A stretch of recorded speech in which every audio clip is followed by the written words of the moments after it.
Hello,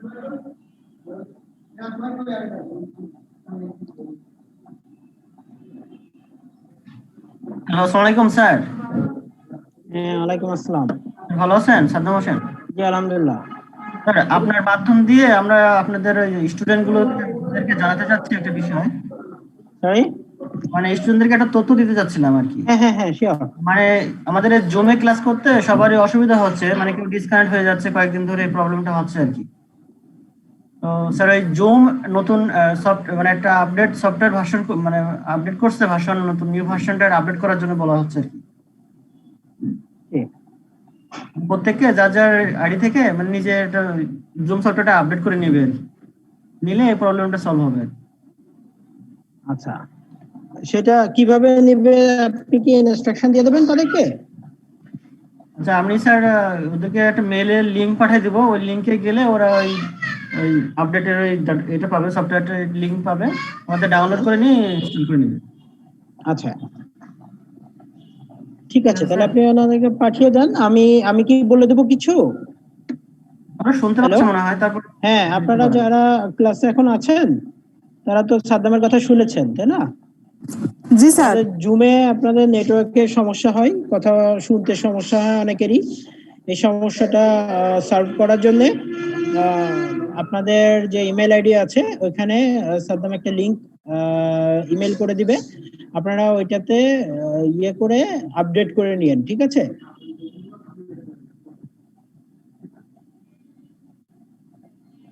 ওই link থেকে update করে নিন, তাহলে আর এই সমস্যাটা হবে না। এই যে নেটওয়ার্ক চলে যাওয়া, ইয়ে মাঝে মাঝে ডিসকানেক্ট হয়ে যাওয়া, এই প্রবলেমগুলো হবে না।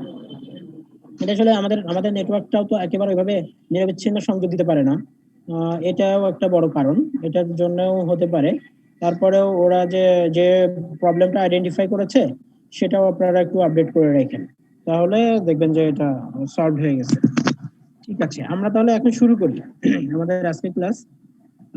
আমরা সেকেন্ড ক্লাস যেটুকু বাকি ছিল আমরা সেই শীটগুলোতে আগে যাব। কর্পোরেট গভর্নেন্স, হ্যাঁ, আপনারা শীটটা দেখতে পাচ্ছেন না?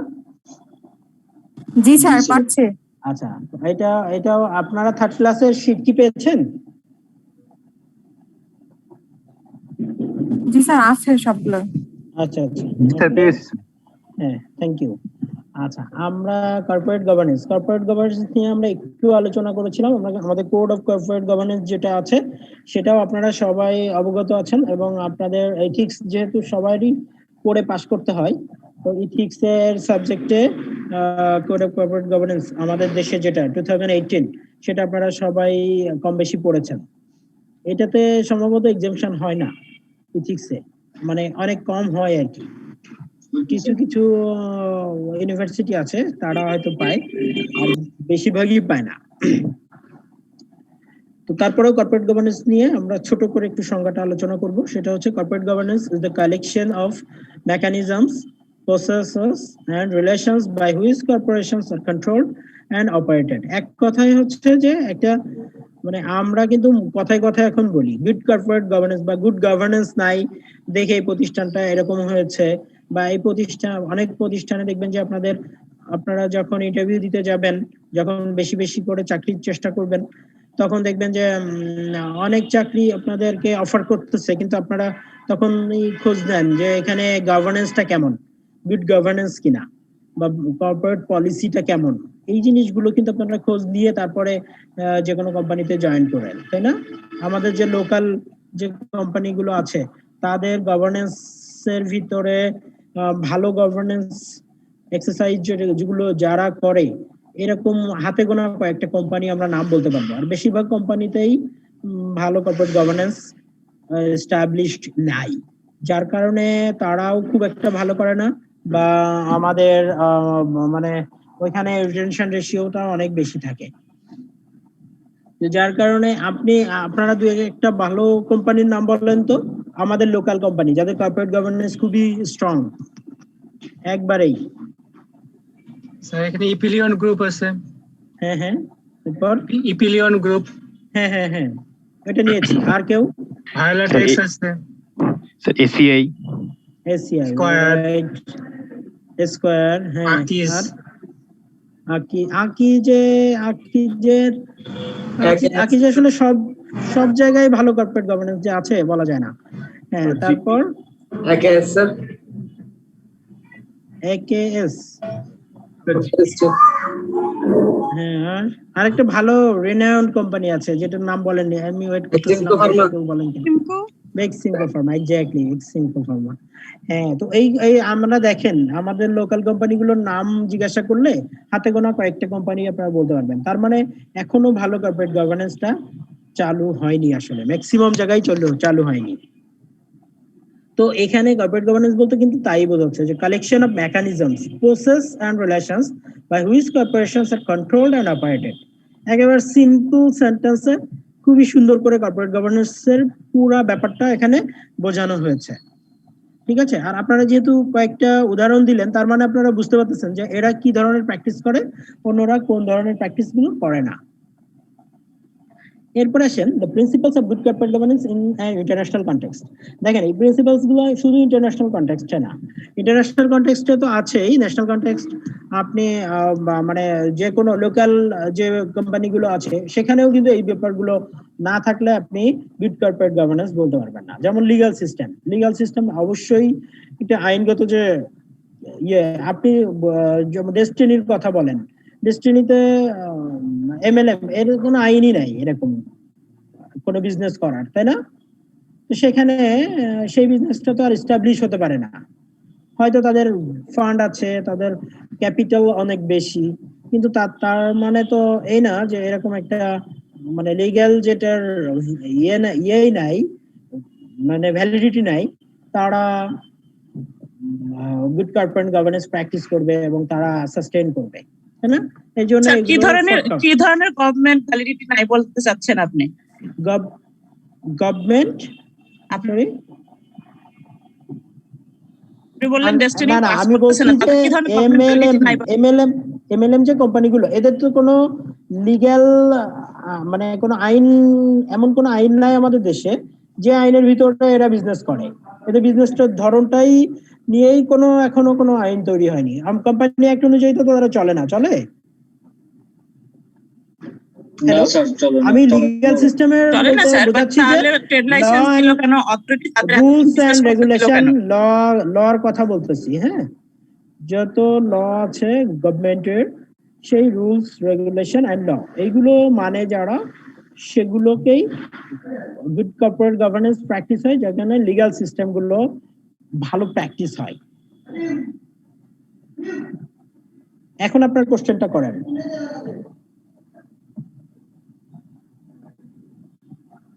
হ্যালো,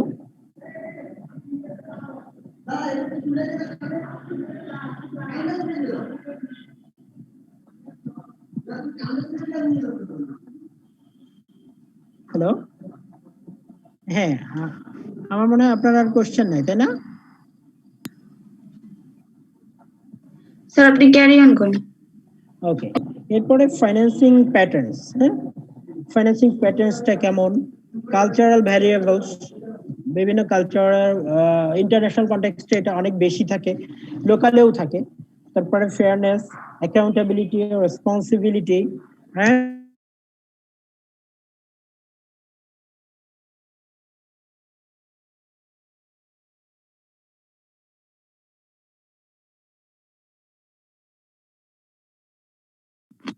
হ্যালো, শোনা যাচ্ছে? স্যার কি স্যার ইয়া কি হ্যাং খেয়েছে নাকি? হ্যাঁ, শুনতে পাচ্ছি না, মনে হয় স্যার মিউট হয়ে গেছিল। না স্যার, নেটের প্রবলেম। স্যারের কথা শোনা যাচ্ছে না। স্যারের নেটের প্রবলেম নেই।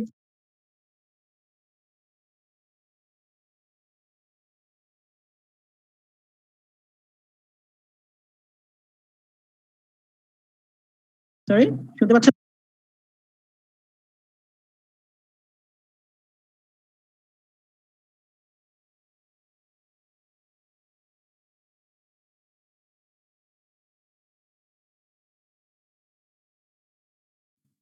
হ্যালো, হ্যাঁ, শুনতে পাচ্ছেন? হ্যাঁ স্যার, এখন শোনা যাচ্ছে। জি স্যার, শোনা যাচ্ছে। আচ্ছা, আমি একটা কোশ্চেন করেছিলাম, ওইখান থেকে মনে হয় আপনারা ডিসকানেক্ট হয়ে গিয়েছিলেন। সেটা হচ্ছে যে প্রিন্সিপালস যেগুলো, সেগুলো নিয়ে কারো কোনো কোশ্চেন আছে কিনা, এই প্রিন্সিপালস গুলো বুঝেছেন কিনা? কারণ কর্পোরেট গভর্নেন্স এর মেইন জিনিসটাই এখানে। এই এই ওয়ার্ড গুলো আমাদের সবার কম বেশি পরিচিত, যার কারণে আমাদের এই অ্যাকাউন্টেবিলিটি, রেসপন্সিবিলিটি, ট্রান্সপারেন্সি, এই ব্যাপারগুলো আলোচনা করার দরকার আছে কিনা ডিসকাশন। স্যার কালচারাল ভ্যারিয়েবলসটাই হ্যাঁ, কালচারাল ভেরিয়েবলসটা আমরা আগের দিনও পড়িয়েছিলাম, যে মানে আমরা যেহেতু গুড কর্পোরেট গভর্নেন্স নিয়ে আলোচনা করতেছি, এটা ইন্টারন্যাশনাল কনটেক্সটে এক এক দেশে এক এক কালচারাল থাকে, এক এক কালচার তারা লালন করে ভিতরে, তাই না?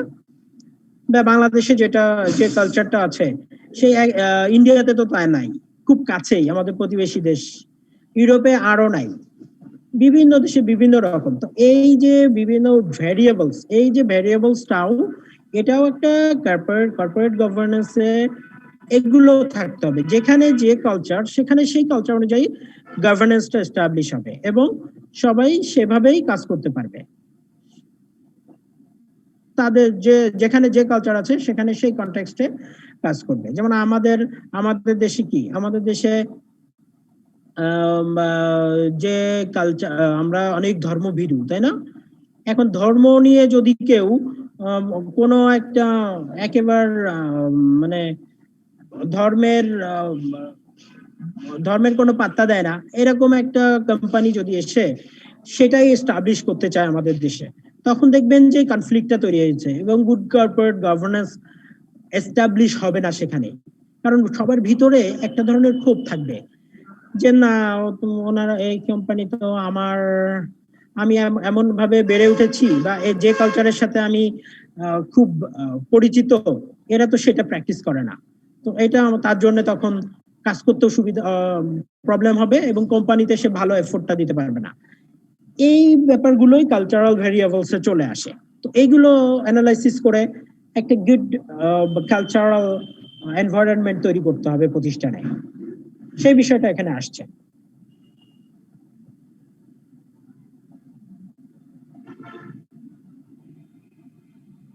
বুঝতে পেরেছেন? জি স্যার।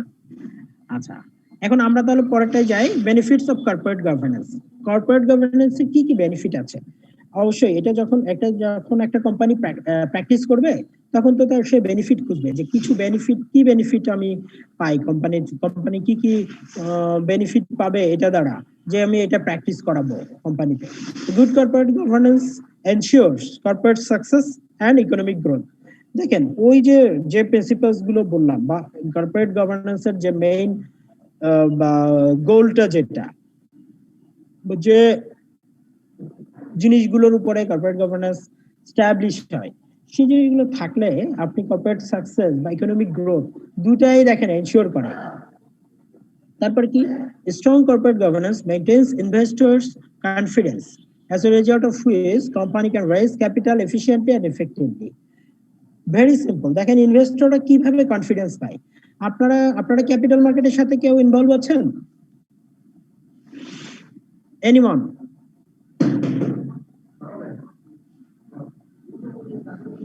আপনারা অনেক ছোট, যার কারণে এখনো ক্যাপিটাল মার্কেটে ইনভলভ হননি। স্যার আমি আছি, শুধু আইপিএল অ্যাপ্লাই করি স্যার, সেকেন্ডারিতে নাই। আচ্ছা, সেকেন্ডারি করেন এরকম কেউ আছেন কিনা? জি স্যার। আইপিএল কতদিন ধরে করেন আপনি? স্যার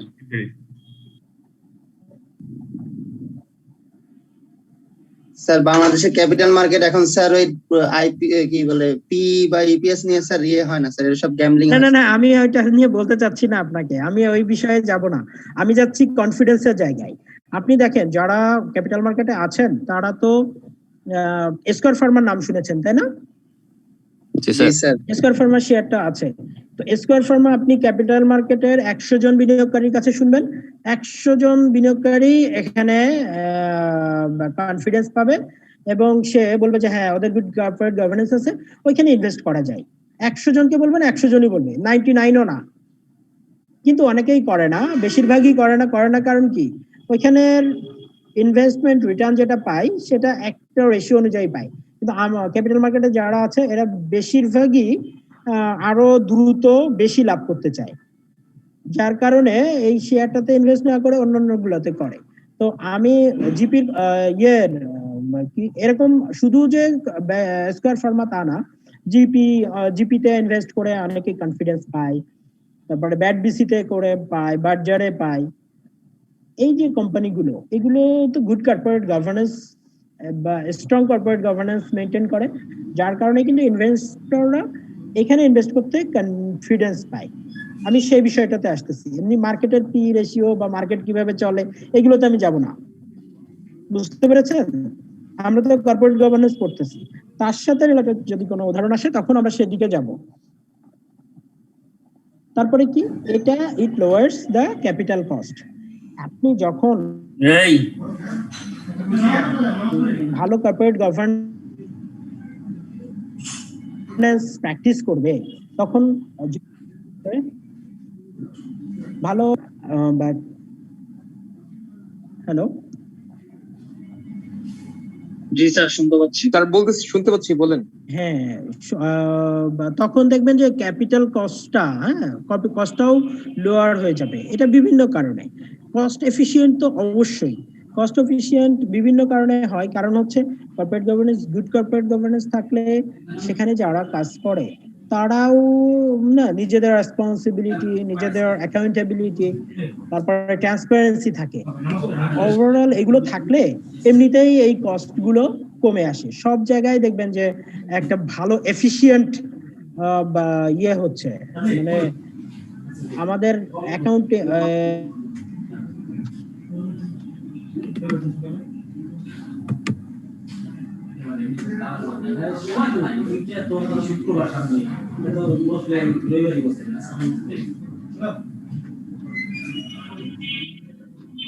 তার একটা পজিটিভ impact পড়ে।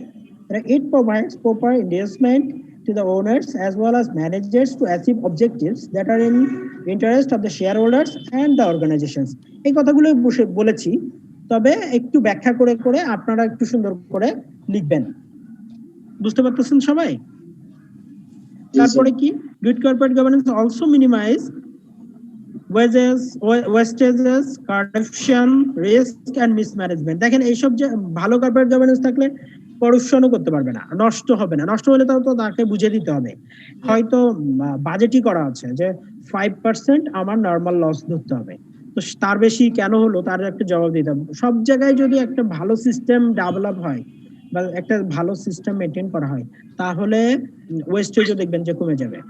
আর করপশন তো সুযোগই পাবে না, কারণ সবকিছু সিস্টেমে হবে। তখন আপনার সঙ্গে কারো বার্গেনিং করারও সুযোগ হবে না বা কোনোভাবে করপশন হবে না। বিভিন্ন ভাবে তো করপশন হয় আমাদের দেশে। তো গভর্নমেন্টের যে সেক্টর গুলো আছে এখানে ভালো কর্পোরেট গভর্নেন্স নাই, মানে কোনোটার সাথে ওইভাবে এমন ভাবে লিঙ্ক করা থাকতে হবে যাতে এই সুযোগগুলো না পায়। প্রাইভেট ফার্ম গুলো এটা করতে পারে। রিস্ক এন্ড মিসম্যানেজমেন্ট এগুলো সবই মিনিমাইজ করে। তারপরে it helps brand formation and development. এটা একটু ব্র্যান্ডিংও হয়। আপনি স্কয়ার নাম শুনেই আপনি বলবেন যে হ্যাঁ ওইটা ভালো, এটা ব্র্যান্ড হয়ে গিয়েছে, তাই না? পুরোটা একটা ব্র্যান্ড হয়ে গিয়েছে। তারপরে it ensures organization is managed in a manner that fits the best interest of all. তো আমরা মনে হয় বেনিফিটটা সুন্দরভাবে বুঝতে পেরেছি, তাই না? এটা যদি ভালো করে বুঝতে পারেন তাহলে কর্পোরেট গভর্নেন্সে আর এখানে তো সাধারণত থিওরিক্যাল কোশ্চেন, এই রিলেটেড কোশ্চেনই আসবে, যেটা আপনি এই প্রিন্সিপালস বা বেনিফিট যদি বুঝে থাকেন তাহলে এখান থেকে আপনি গুছিয়ে লিখতে পারবেন। এরপর আসেন business government relations in developed and developing economies. Business to government networks provide a platform for business to bid on government opportunities which are presented as solicitation in the form of request for proposals. Public investments, formulate tax policies, collect taxes and regulate foreign exchange. এইগুলো কিন্তু relation develop করে, develop and developing. আমরা তো এখন developing country হয়েছি, তাই না? আমাদের সাথে ওদের, যেমন আপনার একটা বিদেশি কোম্পানি যদি আমাদের দেশে ইনভেস্ট করতে আসে এখন, সে এই জিনিসগুলো কিন্তু ট্যাক্স পলিসি কিভাবে ট্যাক্স কালেক্ট করে, তারপরে ট্যাক্স কোনো বেনিফিট এখানে পাবে কিনা। স্যার ঠিক আছে, দুই বাংলা হয়ে যায়। হ্যাঁ একজনকে যেন বলতে চাচ্ছিলেন, সে এখন বলতে পারেন। স্যার এটাই বলতে যাচ্ছিলাম যে মিউট করে দিতে। ঠিক আছে আচ্ছা আচ্ছা, থ্যাংক ইউ। তো এই জিনিসগুলো কিন্তু চিন্তা করে যারা বাইরে ইনভেস্ট করে, বিভিন্ন দেশে ইনভেস্ট করতে আসে, তারা কিন্তু এই পাবলিক ইনভেস্টমেন্ট, তারপরে কি ট্যাক্স পলিসি, এখন আপনি একটা দেশে যদি অনেক ট্যাক্স দিতে হয়, তাহলে সে বাইরে কেন ইনভেস্ট করতে আসবে? নিজের দেশে ইনভেস্ট করবে। যদি অনেক ট্যাক্স দিতে হয়, তাহলে সে তো আলটিমেট গোল কি থাকে, যে প্রফিট ম্যাক্সিমাইজ করা। তো প্রফিটই যদি করতে না পারে, তার যদি ট্যাক্সই অনেক বেশি দিতে হয়, তাহলে তো সে পারবে না।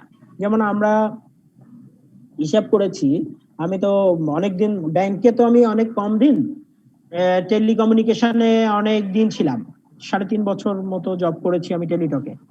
তো আমি টেলিটকের কথাই বলি আপনাদেরকে, বারবার উদাহরণে কিন্তু এটাই চলে আসবে, কারণ ওখানে আমি মেইনলি আমার প্রফেশনের যে যা শিখেছি আর কি, সেই ইনপুটটা ওখানে দিতে পেরেছিলাম, যার কারণে ওটা আসে। হ্যাঁ, যেমন ওখানে আপনার যারা লিস্টেড না, এরা 45% ট্যাক্স দিতে হয়, মানে কর্পোরেট ট্যাক্স, বুঝতে পেরেছেন? এরপরে যারা প্রফিট করে না, লস করে, তারা টার্ন ওভারের উপরে প্রথমে এটা ছিল 0.75, এটা পরে হয়েছে 2%।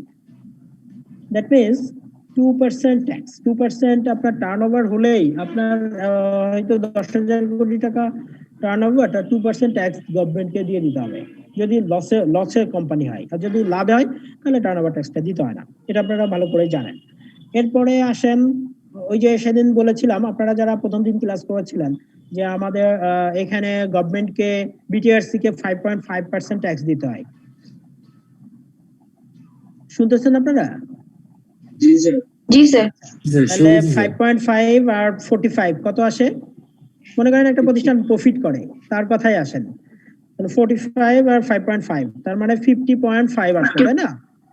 এরপরে আসেন ইয়েতে কি বলে, আপনার যে রেভিনিউটা হয় ওইখান থেকে ইয়েটাই দিয়ে দিতে হয়, কি বলে, ভ্যাট। আমাদের দেশে তো আর এই সিস্টেম না যে আপনি ভ্যাটের টাকাটা আলাদা করে রিচার্জ করেন। 100 টাকা, 132 টাকা রিচার্জ করলে আপনি 100 টাকা পাবেন, তাই না? জি স্যার। হ্যাঁ, কিন্তু আপনি কি 132 টাকা করেন? আপনি তো করেন 100 টাকা। তার মানে ওইখান থেকেও ট্যাক্স দিয়ে দিতে হয়, ওই ভ্যাট দিয়ে দিতে হয় গভর্নমেন্টকে, বুঝতে পেরেছেন? তো ও তো টেলিচার্জ সেল করে ঠিকই 100 টাকা, ওইটাই ওর টার্ন ওভারে চলে আসে। এরপরে ওইখান থেকে আবার 32 টাকা এদিক ওদিক দিয়ে চলে যেতে মানে চলে যায়, ওই যে সার্চ চার্জ, তারপরে এসডি, এরপরে ভ্যাট, এইগুলো সবকিছু মিলে 32 টাকা দিয়ে দিতে হয়।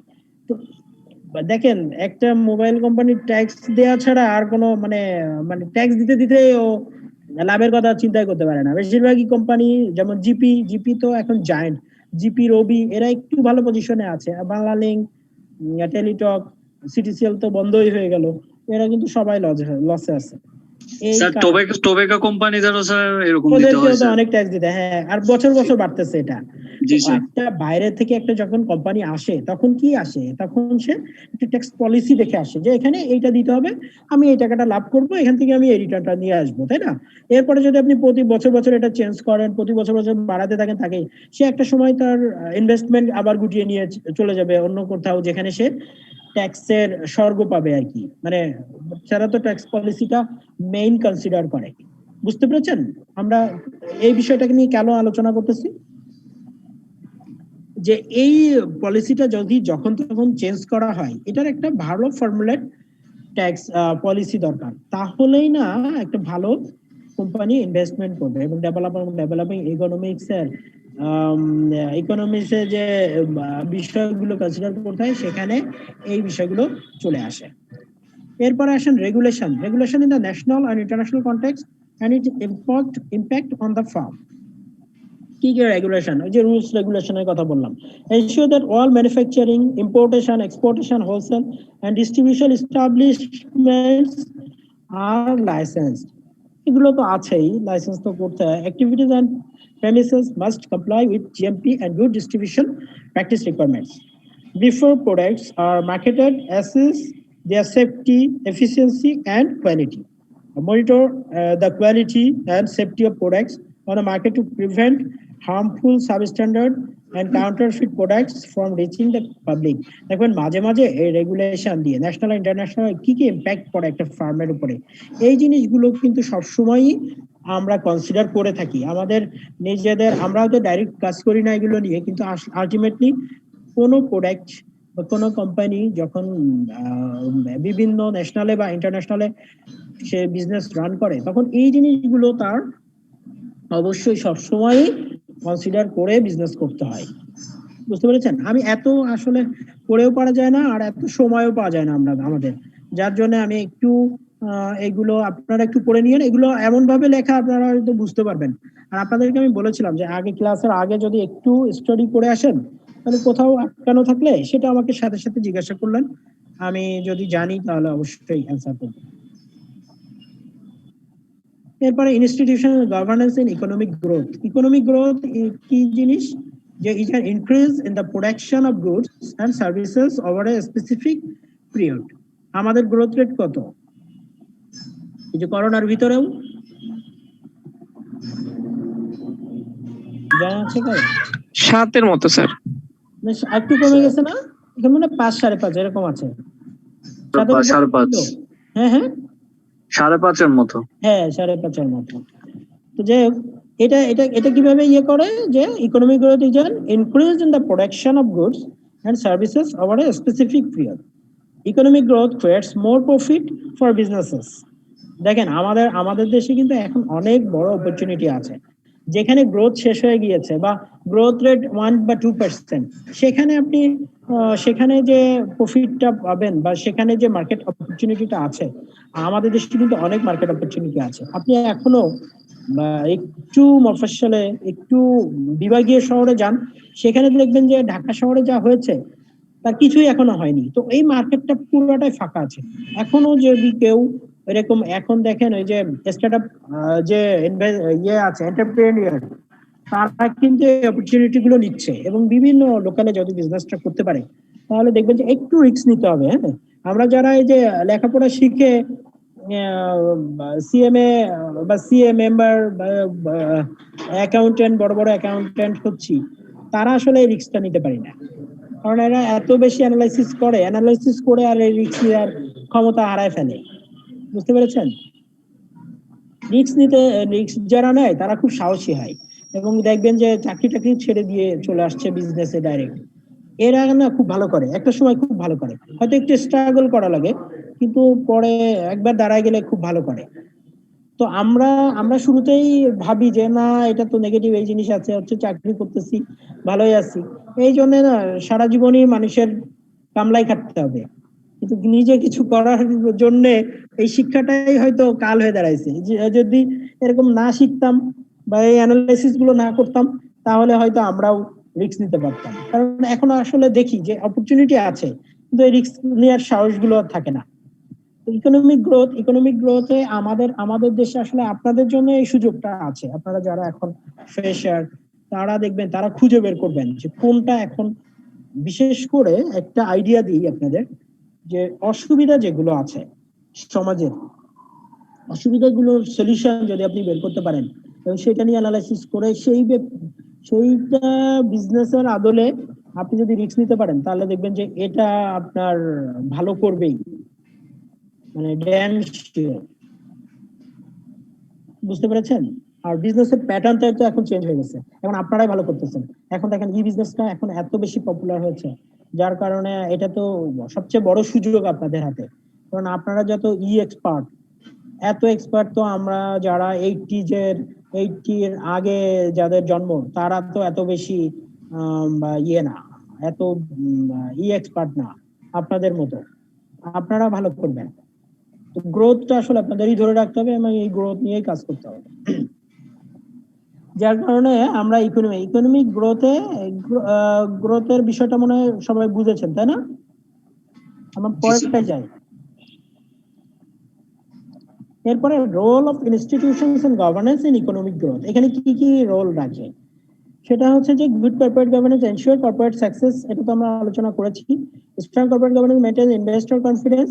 একই জিনিস দেখেন, ইকোনমিক গ্রোথেও কিন্তু এই ইনস্টিটিউশনের একটা রোল, মানে এই গুড গভর্নেন্সটা ইকোনমিক গ্রোথেও একটা ভালো ভূমিকা রাখে, সেই জিনিসগুলোই আসছে। এখন এইটা কোশ্চেন আকারে ওই যে প্রিন্সিপালস গুলো আমরা পড়লাম, এখানে দেখা যাচ্ছে আপনার চলে আসলো সাথে সাথে এই যে গ্রোথের ব্যাপারগুলো চলে আসলো। তখনও দেখেন আপনি কিন্তু যেটুকু জেনেছেন কর্পোরেট গভর্নেন্স সেটা নিয়েই যদি আলোচনা করেন, তাহলে দেখবেন যে আপনি এই অ্যান্সারটাও করে আসতে পারতেছেন ভেরি ইজিলি। এরপরে আসেন corporate political activity and developed and developing markets. এখানেও দেখেন যে ট্যারিফস, সাবসিডিজ, এই যে সুবিধাগুলো, এই সুবিধাগুলোর কারণেই অনেকেই বিজনেস করে। আমাদের দেশেই যা পাওয়া যায় সেগুলো আবার এক্সপোর্ট মানে ইম্পোর্ট করে, অনেকেই ইম্পোর্ট করে আমাদের দেশের বিজনেসম্যানরাই। কেন করে? এখানে সে আরো বেশি প্রফিট করতে পারে। আপনারা জানেন যে আমাদের দেশের থেকে যদি আপনি কোনো ভেজিটেবল ইম্পোর্ট এক্সপোর্ট করেন, তাহলে আপনি যে সাবসিডি পাবেন, ক্যাশ সাবসিডি, সেটাও অনেক অ্যামাউন্ট হয়।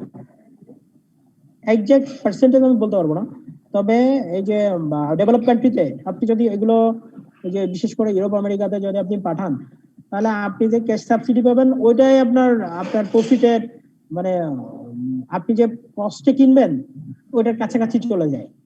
এই জন্য অনেকেই কিন্তু এই বিজনেসে চলে আসতেছে। তবে আপনার অর্গানিক ফুড হতে হবে, অর্গানিক ভেজিটেবল হতে হবে, নাহলে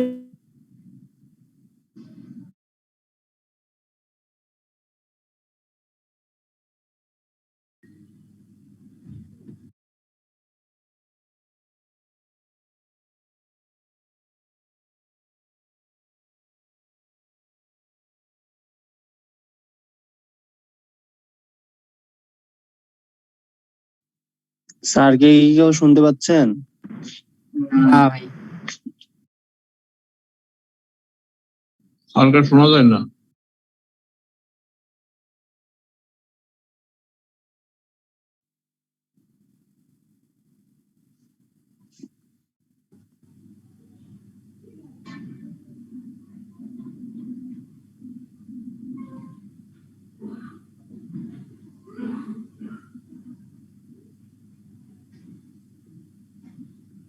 আর তো ইসে নাই, নেটে নাই।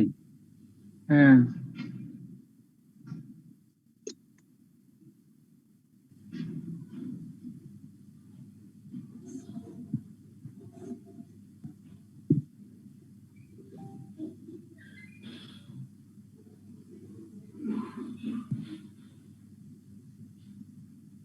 E1 আর P1 এর মনে হয় জিমেইলে লেকচার 5টা 1 থেকে 5 দিয়ে দিস, দেখি কি সবাই কি দিস এরকম?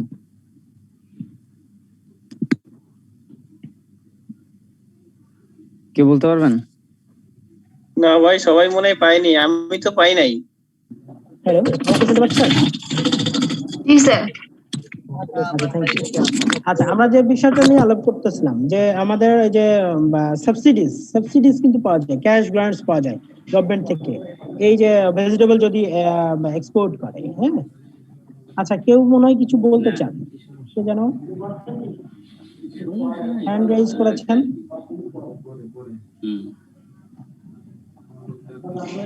কিছু বলতে চান এখন? আচ্ছা, এখানে আমাদের কিছু কিছু বিষয় আছে, সেইগুলো corporate political activity in developed and developing market. সেখানে আছে প্রথমে ট্যারিফস, আমি তো বলেছি, সাবসিডিও বলেছি। এখানে import quotas and VAR। Import quotas and voluntary export restraints are two strategies to limit the amount of imports into a country. The importing government direct import quotas, while VAR are discretion of the exporting nation in connection with the importing one. Currency control for local content requirements.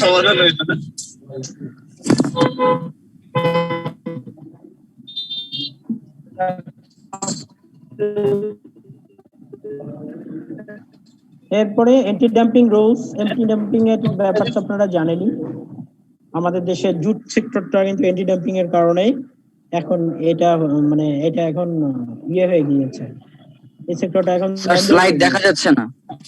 Sir সিটে show করতেছে না sir. এটা মনে হয় আপনার সমস্যা, আমার তো শেয়ারিং দেখাচ্ছে। না আমি দেখতে পাচ্ছি না স্যার। স্যার আমরা কেউ দেখতেছি না স্যার। আমরা দেখতেছি এখন দেখা যাচ্ছে স্যার। এখন দেখা যাচ্ছে স্যার। ওকে স্যার, ওকে, এখন দেখতে পাচ্ছেন না? আবির ভাই মিউট করেন। না, তো কেউ কথা বলতেছেন না আপনারা, সমস্যা নেই, ঠিক আছে। ঠিক আছে স্যার, সমস্যা নেই।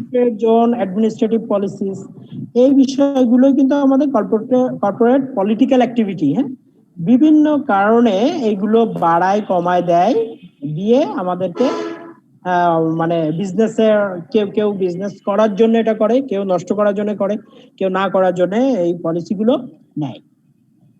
এরপরে আমাদের মোস্ট ইম্পর্ট্যান্ট আপনাদের এখানে এই কোশ্চেনটা ম্যাক্সিমাম টাইমে আসে আপনাদের, প্রায় সবসময় কম বেশি এটা রিপিট হয়, যে political risk and country risk.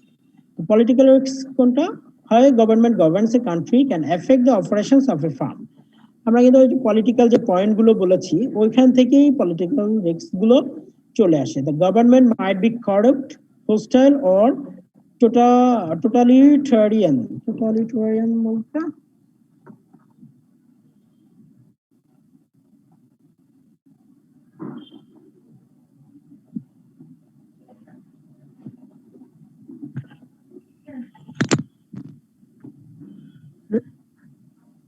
সর্বগ্রাসী। হ্যাঁ, যে গভর্নমেন্ট এই ধরনের যদি ঝামেলা থাকে, এগুলো যে corrupt, hostile and totalitarian and may have a negative image around the globe, যদি আমাদের যেটা স্যার ছিল টোটাল রিটার্নটা বুঝলাম না স্যার। এটা সর্বগ্রাসী বলছে বাংলাটা, বুঝতে পেরেছেন? স্বৈর শাসক দিচ্ছে। হ্যাঁ, আমি তন্ত্র বলা হয় স্যার টোটালিটারিয়ান স্টেটকে। যেটা আমি একটু ব্যাখ্যা করে দিই, তাহলে ক্লিয়ার হয়ে যাবে।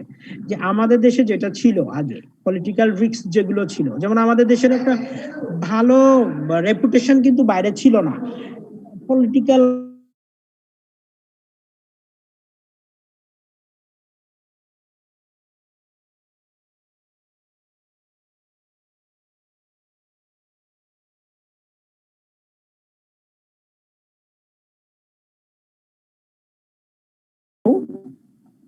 কিছু প্রবলেম যেগুলো আছে সেগুলো গভর্নমেন্ট আসলে চাচ্ছে ডেভেলপ করার, সেগুলো ডেভেলপ হয়ে গেলে আমাদের দেশে আরো বেশি মানে পলিটিক্যাল রিস্কটা কমে যাবে।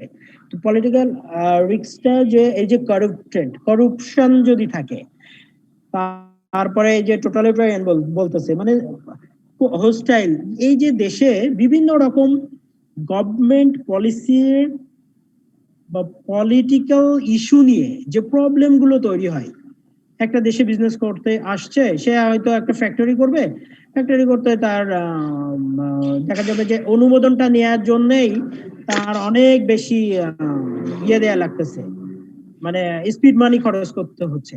তো এই বিষয়গুলো তো বাংলাদেশের বাঙালি যারা তারা হয়তো ইউজ টু, কিন্তু বাইরে যারা আছে তারা তো দেখবেন যে এটা তারা ইউজ টু না, এবং তারা চিন্তা করবে যে কি ব্যাপার এটা, এই দেশে তো বিজনেস করতে গেলে এগুলো করা লাগে, শুরুতেই তারা চলে যাবে।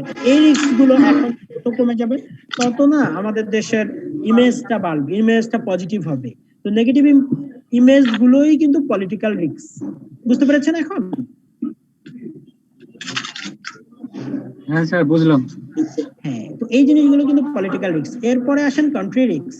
Country risk refers to the uncertainty associated with investing in a particular country, and more specifically the degree to which the uncertainty could lead to losses for investors.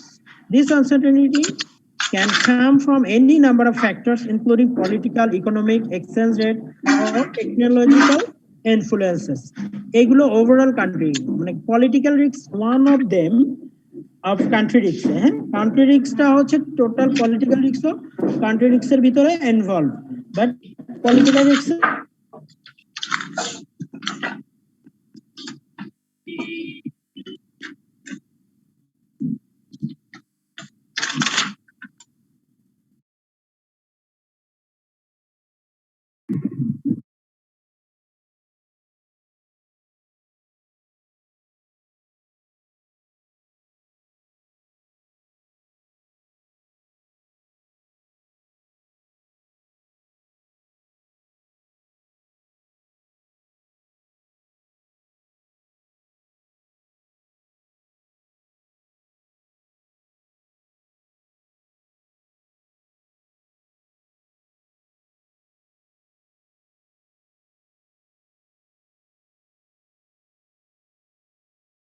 Sir মনে হয় মিউট হয়ে গেছেন।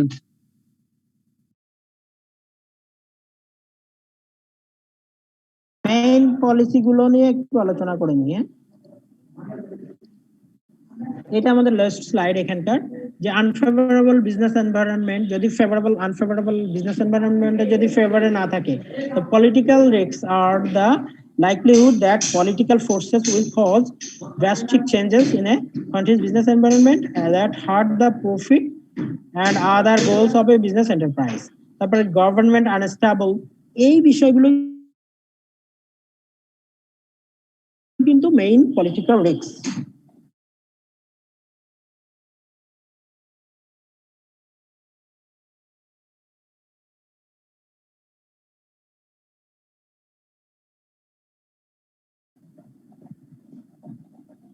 কোশ্চেনটা অনেক ইম্পর্টেন্ট একটা question. হ্যাঁ, আপনারা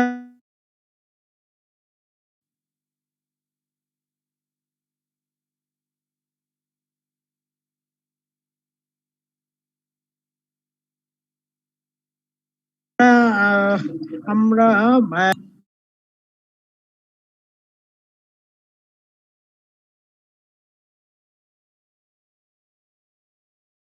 sir আপনাকে ক্লিয়ারলি শোনা যাচ্ছে না। পলিটিক্যাল রিস্কটা বুঝতে পেরেছেন? এটা আমাদের সেকেন্ড ক্লাসটা শেষ হয়ে গেল এবং গ্লোবাল বিজনেস এনভায়রনমেন্টের উপরে যে আমাদের যে ক্লাসটা ছিল ফার্স্ট পার্ট আর কি সেটা শেষ করে ফেলেছি আমরা। এখন কোনো কোশ্চেন আছে কিনা পলিটিক্যাল রিস্কের উপরে বা কান্ট্রি রিস্ক বা অন্য কোনো? না স্যার, আচ্ছা সরি স্যার আমার একটা রিলেটেড প্রশ্ন আছে স্যার। জি জি শিওর স্যার গুড গভর্নমেন্টস এর অনেক বেনিফিট, এরপরও দেখা যায় যে বেশিরভাগ অর্গানাইজেশনে গুড গভর্নমেন্টস তো দূরের কথা স্যার, মানে আচ্ছা করতে চায় না, কালচারই তো থাকে না, করতে চায় না। এটা করতে প্রধান বাধাটা কোথায় স্যার? হ্যাঁ, এটার জন্য কিন্তু ওই যে কোড অফ কর্পোরেট গভর্নেন্স 2018 এটা এস্টাবলিশ করেছে সিকিউরিটিজ এক্সচেঞ্জ কমিশন। হ্যাঁ, ওরা চাচ্ছে যে লিস্টেড কোম্পানিগুলোতে অন্তত এগুলো ইমপ্লিমেন্ট হোক এবং নতুন যারা লিস্টেড হবে তারা যেন এটা করুক। এখন এটাতে অনেক বেনিফিট আছে কিন্তু এটা করতে তো খরচও আছে। আপনাকে ম্যান পাওয়ার তৈরি থেকে শুরু করে সব দিকে সুন্দর করে করতে হবে। এখন আমাদের দেশের বেশিরভাগ কোম্পানি হচ্ছে এক মালিকানা কোম্পানি এবং মালিকই সর্বসেরা। দেখবেন যে বেশি 80% কোম্পানিতে এখনো চেকে আপনি সিম্পলি ওয়াসার বিল দিবেন, সেখানে হয়তো 2000 টাকা বা 5000 টাকা বা গ্যাসের বিল দিবেন 20,000 টাকা, সেটাও মালিকের চেক সাইন করে। বুঝতে পেরেছেন? যারা জব করেন তারা এটা ভালো জানবেন। এটা কেন? এটা তো একটা যে কোম্পানি হ্যাঁ হ্যাঁ মানে তার ম্যান পাওয়ারের উপরে ট্রাস্ট নাই, গুড না গভর্নমেন্স ট্রাস্ট নাই। নাই। হ্যাঁ, এটা কেন? এটা এক মালিকানা কোম্পানি। এটা থেকে আমরা তো ফার্স্ট জেনারেশন কোম্পানি চলতেছে এখনো, তাই না? জেনারেশন বাই জেনারেশন এটা ডেভেলপ হবে। আপনি দেখেন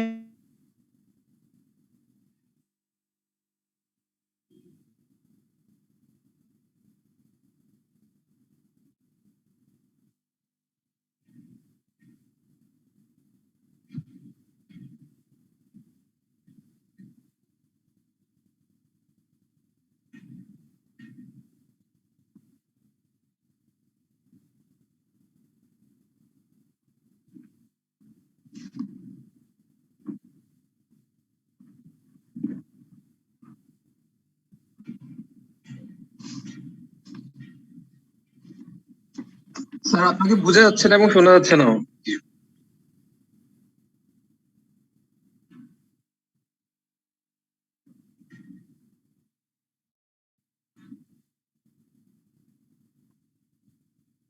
স্যার তো আবার ডিসকানেক্ট হয়ে গেছে। এমনি ভাই ক্লাস করতে ভালো লাগে, 2 মিনিট পর পরই যেতেছে কেন? স্যারের নেটের সমস্যা। এখন আদাও দিচ্ছে স্যার।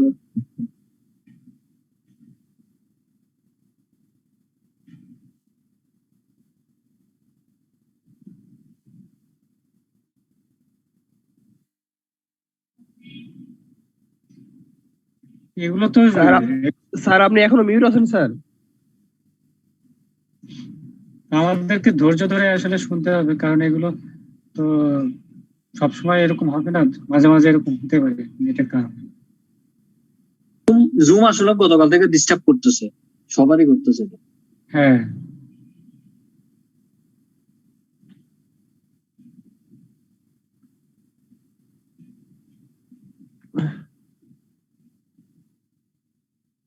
এই লকডাউনের কারণে জুমের ঠিক আছে? উপরে আপনার চাপটা বাড়ছে তো।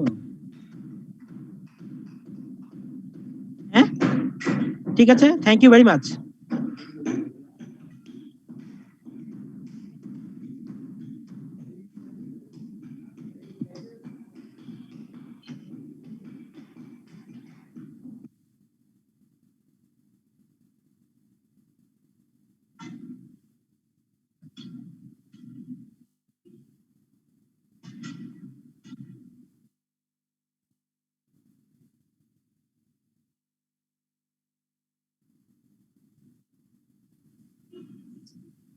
স্যার কি মাগরিবের বিরতি দিলেন?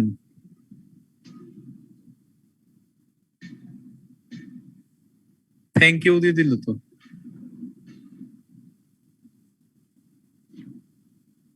কেউ কি জানেন স্যার কি মাগরিবের বিরতি দিয়েছেন? বুঝতেছি না ভাই কি করতেছে। আপাতত স্যারকে দেখা যাচ্ছে না। স্যারকে দেখতে পাচ্ছি, তবে মাইক মিউট করা। না, থ্যাংক ইউ ভেরি মাচ যে বললো।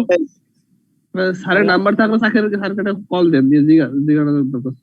আচ্ছা স্যার নাম্বার 6:15 বাজে, আর এমনি তো 5 মিনিট আছে আজান দেওয়ার। হ্যাঁ,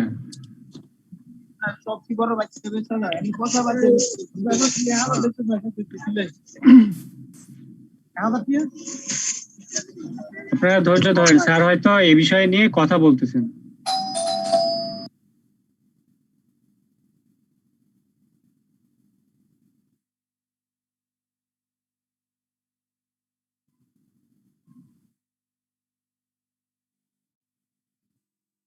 স্যার তো আবার হারিয়ে গেল।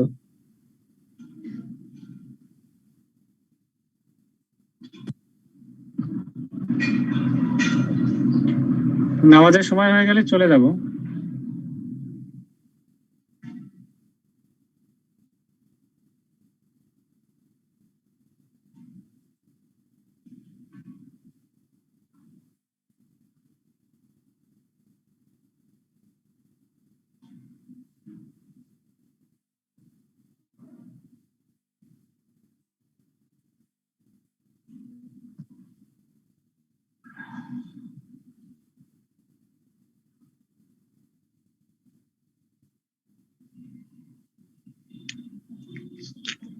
আমাদেরও নামাজের ব্রেক নিয়ে নেওয়া উচিত। 6:20 বেজে গেছে তো, 6:20। যারা নামাজে যাওয়ার চলে যান, এর মধ্যে যারা থাকবেন, স্যার যদি ব্যাক করে স্যারকে বলবেন যে স্যার আমরা 10 মিনিট পর 15 মিনিট পর যাব। 15 মিনিট বেটার হবে। ওকে দেন তাহলে নামাজে গেলাম। ভাই কারো কাছে কি শীট গুলো আছে? স্যারের শীট, লেফটের শীট গুলো? আমাদের হোয়াটসঅ্যাপ গ্রুপে যারা হোয়াটসঅ্যাপ মধ্যে একটা আছে, ওটা একটা আছে E1 all, ওটা নাকি? না, অপারেশন লেভেলের একটা গ্রুপ আছে, ইন্ডিভিজুয়াল অপারেশন লেভেলের গ্রুপ। ওটার মধ্যে আছে E1 all, ওই শীটটা নাকি? হ্যাঁ, E1 all এর একটা শীট আছে। ওটা কি স্যারের? হ্যাঁ, ওইটাই স্যার। মানে ওখান থেকে ফাইতেছে স্যার, ওটা মিলতেছে না মনে হয়।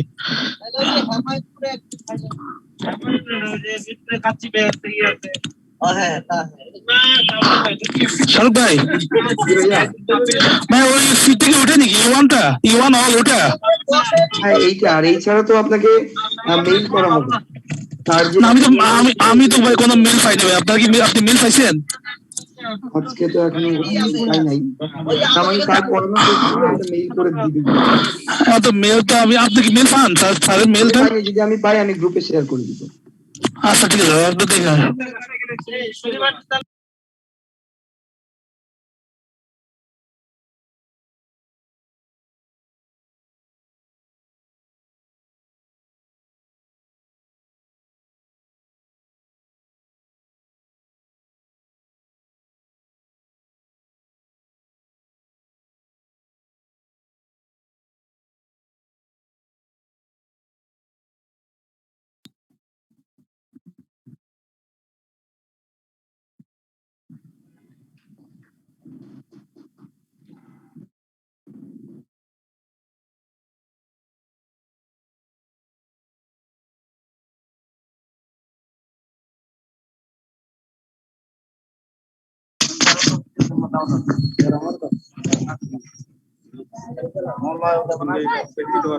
হ্যালো, আপনারা আমাকে শুনতে পাচ্ছেন? হ্যালো হ্যালো, স্যার শুনতে পাচ্ছি কিন্তু অনেক আস্তে ভয়েসটা। হ্যাঁ হ্যাঁ, একটু নয়েজ হচ্ছে, নেটওয়ার্কের প্রবলেম হচ্ছে। আচ্ছা। আমি আর নামাজের পরে আজকে ক্লাস কন্টিনিউ করব না, ঠিক আছে? আচ্ছা হ্যাঁ, আপনারা একটু জানিয়ে দিন সবাইকে, ঠিক আছে? ওকে, থ্যাংক ইউ। মাগরিবের পরে ক্লাস হবে নাকি?